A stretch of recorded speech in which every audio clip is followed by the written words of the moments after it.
Hey everyone, एक बार फिर स्वागत है आपका अपने यूट्यूब चैनल श्री एकेडमी पर, जहां पर हम सिर्फ पढ़ते नहीं हैं, याद भी करते हैं। फ्रेंड्स, हमने भारत एवं मध्य प्रदेश सरकार की सभी महत्वपूर्ण योजनाओं की सीरीज स्टार्ट की थी। उसकी ये चौथी क्लास है। उसकी क्या है, ये चौथी क्लास है।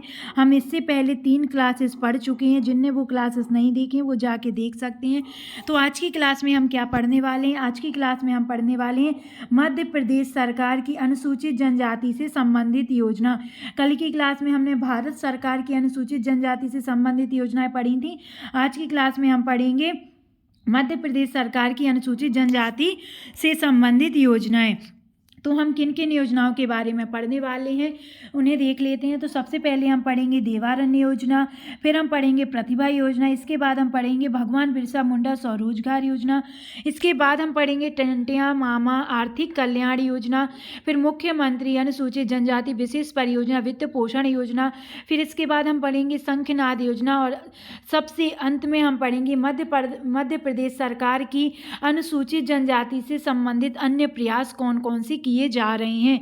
तो हम इन सभी योजनाओं को पूरी डिटेल के साथ पढ़ने वाले हैं। तो आज की क्लास आपके लिए बहुत इंपॉर्टेंट रहने वाली है, बहुत ज़्यादा यूजफुल रहने वाली है। तो इसको बिल्कुल भी स्किप नहीं करना है, अंत तक हमारे साथ जुड़े रहना है। तो बने रहिए हमारे साथ। मैं हूँ श्वेता चौरसिया। चलिए अपनी क्लास अब हम स्टार्ट करते हैं। तो सबसे पहले आप लिखिए देवारण्य योजना, नोट्स बनाते चलिए। PDF तो आपको मिल ही जाएगी टेलीग्राम चैनल पर। PDF आपको टेलीग्राम चैनल पर मिल जाएगी, जिस नाम से हमारा यूट्यूब चैनल है श्री एकेडमी 731, उसी नाम से टेलीग्राम चैनल है। वहाँ पर आपको इसकी PDF मिल जाएगी, लेकिन आप अपने नोट्स बनाते चलिए। चलिए सबसे पहले अब हम पढ़ते हैं देवारण्य योजना। तो देवारण्य योजना का क्या उद्देश्य है, किस उद्देश्य से हमारी सरकार ने इसको शुरू किया था? तो आपको याद रखना है, मध्य प्रदेश में आयुष को बढ़ावा देने और उसे रोजगार से जोड़ने के लिए सरकार ने देवारण्य योजना का प्रारंभ किया। आपको याद रखना है, जो हमारी देवारण्य योजना है उसका उद्देश्य क्या है? आयुष को बढ़ावा देना है और आयुष को क्या करना है? रोजगार से जोड़ना है। ठीक है, इसके लिए क्या प्रावधान है? तो आपको याद रखना है, प्रदेश में देवारण्य योजना के माध्यम से आयुष औषधि के उत्पादन की एक पूरी वैल्यू चेन का विकास किया जाना। मतलब जो आपका आयुष औषधि है, इसके उत्पादन की एक पूरी इनको चेन बना देना है, उसका इन्हें विकास करना है। इस काम में स्व सहायता समूह की महत्वपूर्ण भूमिका होगी। देखिए पहला क्वेश्चन क्या बनेगा, जो आपकी देवारण्य योजना है किससे संबंधित है? तो आपको याद रखना है देवारण्य योजना आयुष को बढ़ावा देने और उसे रोजगार से जोड़ने के लिए शुरू की गई। क्या प्रावधान है? तो इसका आपको याद रखना है, आयुष औषधि के उत्पादन की इन्हें एक वैल्यू चेन बनानी है। तीसरा क्वेश्चन क्या बनेगा, जो देवारण्य योजना है, देवारण्य योजना में कौन कौन महत्वपूर्ण भूमिका निभा रहा है? तो आपको याद रखना है, स्व सहायता समूह इसमें महत्वपूर्ण भूमिका निभा रहे हैं। चलिए हम अपनी अगली योजना देख लेते हैं। हम फटाफट देखने वाले हैं, जिससे आपका कम समय में ज़्यादा योजनाएं हम कर पाएँ। अगली योजना हम देखते हैं प्रतिभा योजना। तो प्रतिभा योजना का प्रारंभ कब किया गया? तो आपको याद रखना है 2017 में इसका प्रारंभ किया गया। किस उद्देश्य से? तो जो प्रतिभावान छात्रों को उच्च शिक्षा हेतु आर्थिक सहायता उपलब्ध कराना। जो भी हमारी अनुसूचित जनजाति के प्रतिभावान छात्र हैं, यानी जो भी हमारे जो भी अनुसूचित जनजाति के प्रतिभाशाली हमारे छात्र हैं, उनको उच्च शिक्षा के लिए क्या करना है? आर्थिक सहायता उपलब्ध कराना प्रतिभा योजना का उद्देश्य। किस प्रावधान से इसको लाया गया है? तो आपको याद रखना है, इस योजना के तहत राष्ट्रीय प्रतियोगिता परीक्षा, हम राष्ट्रीय प्रतियोगिता परीक्षा की बात करें तो JEE, नीट, क्लेट, इन सब में चयनित विद्यार्थियों को निर्धारित आय सीमा आपको याद रखनी है। कितनी है? 3 लाख तक से 5 लाख रुपए एवं 3 लाख से अधिक आय होने पर कितने रुपए की प्रोत्साहन राशि प्रदान की जाएगी? तो आपको याद रखना है 25,000 रुपए की प्रोत्साहन राशि इनको दी जाएगी। आपको याद रखना है प्रतिभावान योजना में, ठीक है, इतनी राशि इनको प्रदान की जाएगी। आपको देखो क्या याद रखना है, अगर इतनी से इतने तक आय है तो 30,000 से अधिक, और अगर 3 लाख से अधिक आय है तो आपको याद रखना है 25,000 की प्रोत्साहन राशि इनको प्रदान की जाएगी।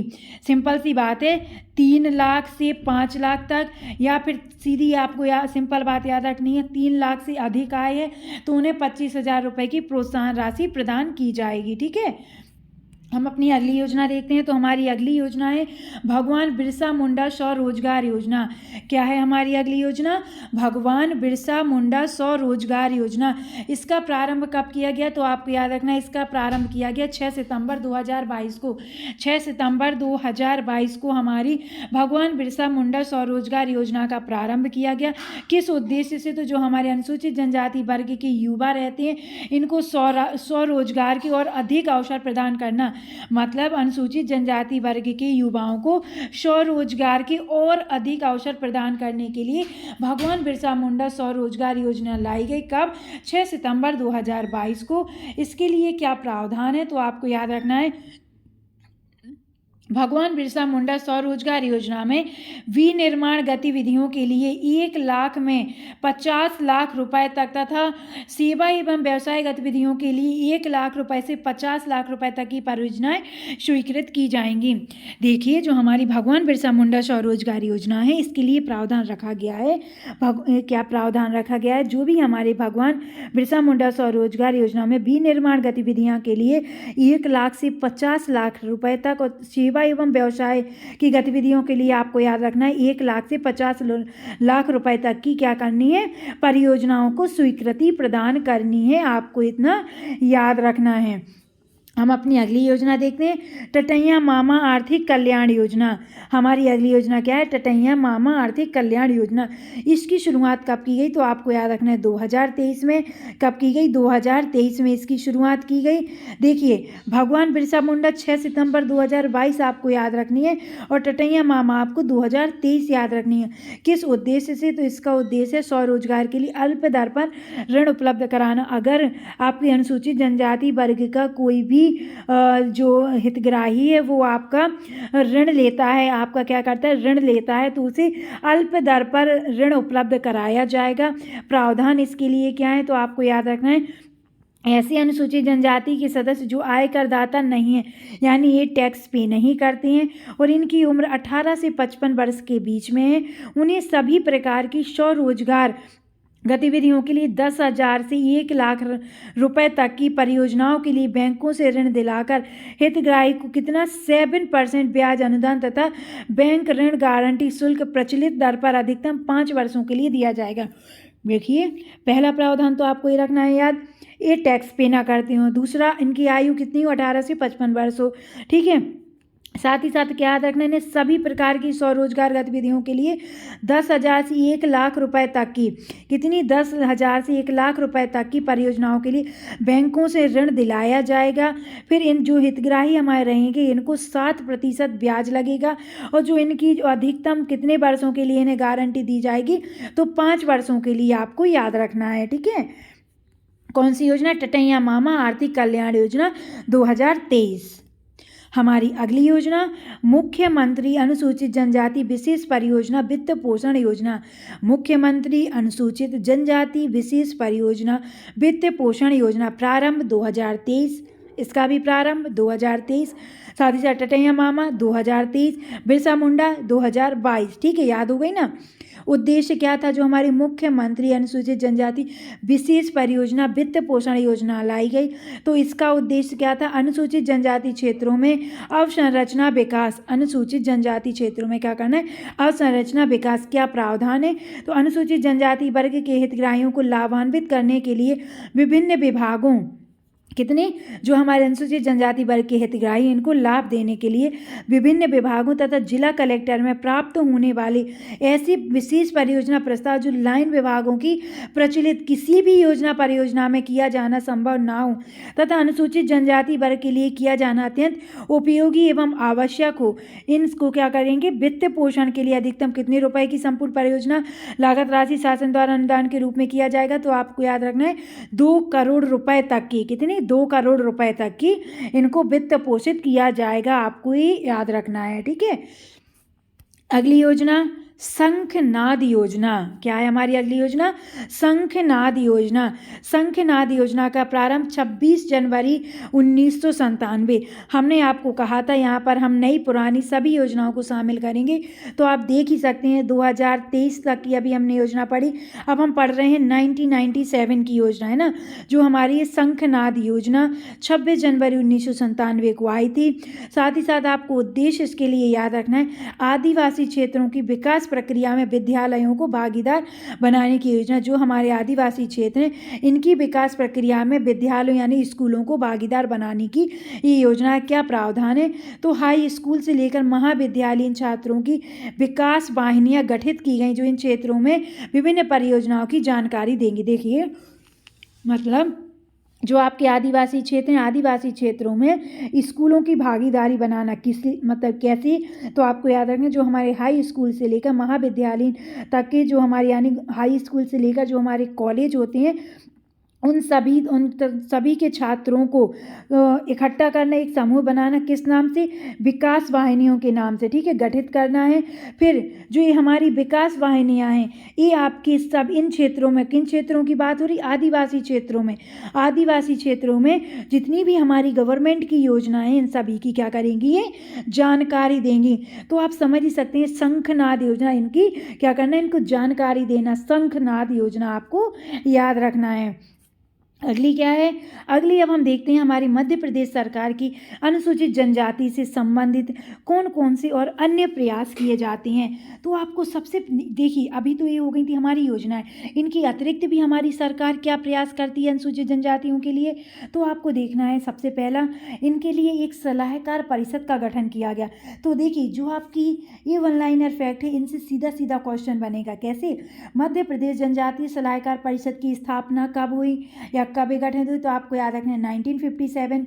फिर हम बात करते हैं मध्य प्रदेश जनजातीय वित्त विकास निगम कब बना?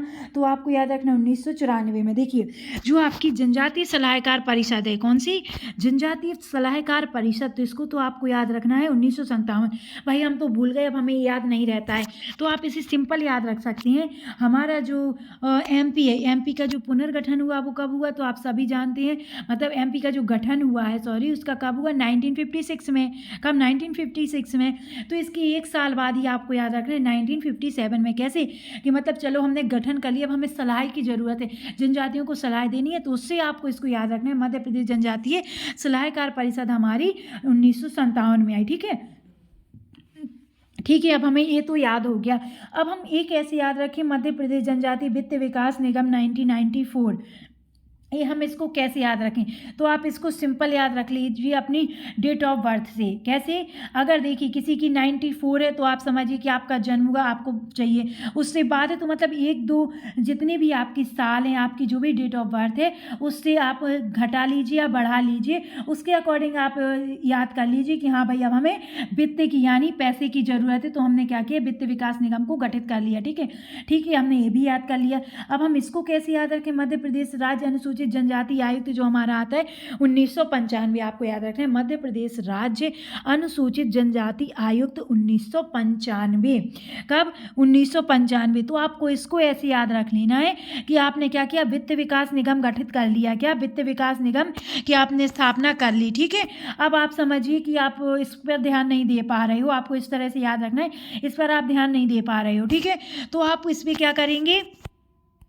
आप इसमें एक एम्प्लॉय को नियुक्त करेंगे, तो आपको इस आयुक्त को नियुक्त से याद कर लेना है, तो उसमें जस्ट आपको एक साल बढ़ा देना है कि एक साल तक तो हमने चला लिया, अब हम नहीं चला पा रहे हैं, तो आपको याद रखना है 1995। ठीक है, चलो हमने ये भी याद कर लिया। अब हम बात करते हैं जनजाति अनुसंधान विकास संस्थान 1954।